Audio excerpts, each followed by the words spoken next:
Today, I'm going to talk about a very important topic and a very common topic that we are asked about is ovarian cysts before menopause. Coming to what are ovaries? Ovaries are the reproductive organs in women which produces egg and female hormones called estrogen in our bodies.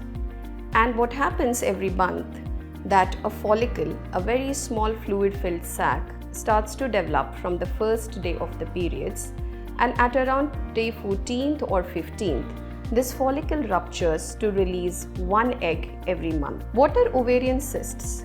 The ovarian cysts are a bit larger fluid-filled sacs that can develop inside the ovaries. They are very common in reproductive age group and they are most of the times benign.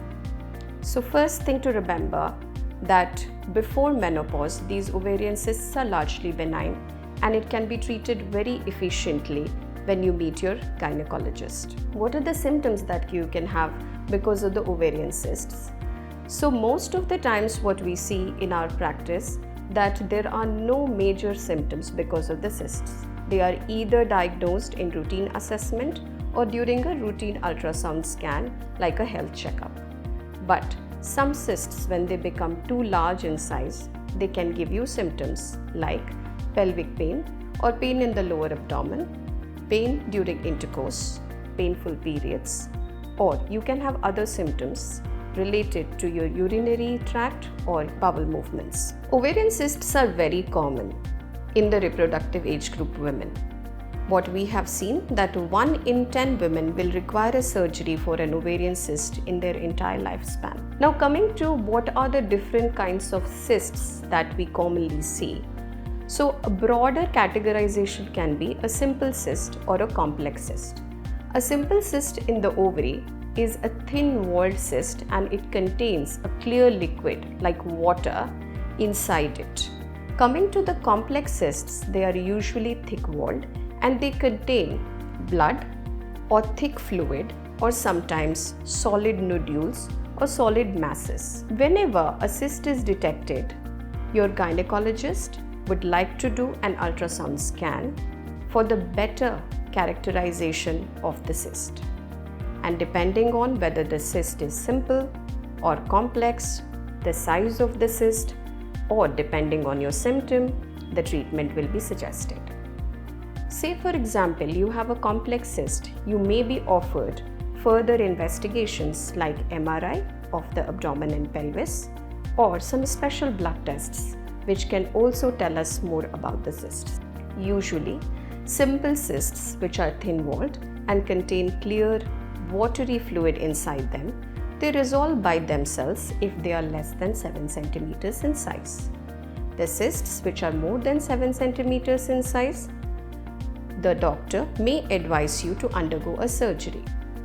Surgery for the cyst usually involves a laparoscopic or a keyhole surgery where most of the times we try to remove only the cyst wall and preserving the ovaries for most of the women. If a surgery is required for the ovarian cyst, most of the times you will be advised to undergo a laparoscopic or a keyhole surgery. As in this age group, we always most of the time have benign or a non-cancerous cyst.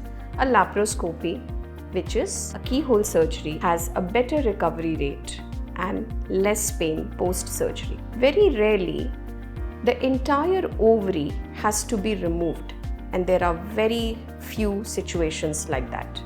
For example, the entire ovary has twisted itself upon the pedicle and the entire blood supply is cut off.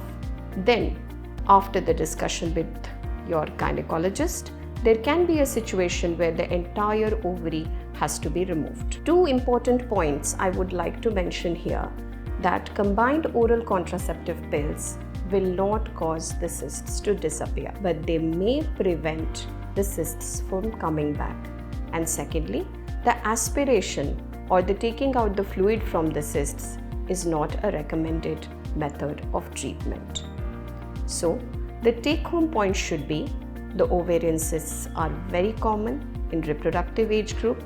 Most of the times they are benign or non-cancerous, and depending on the size, the features of the cyst, and the symptoms of the patient, the treatment modalities can be wait and watch or the surgery.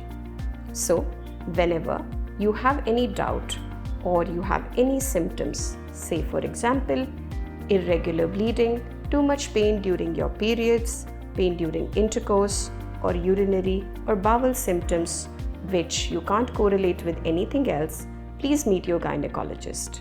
Thank you.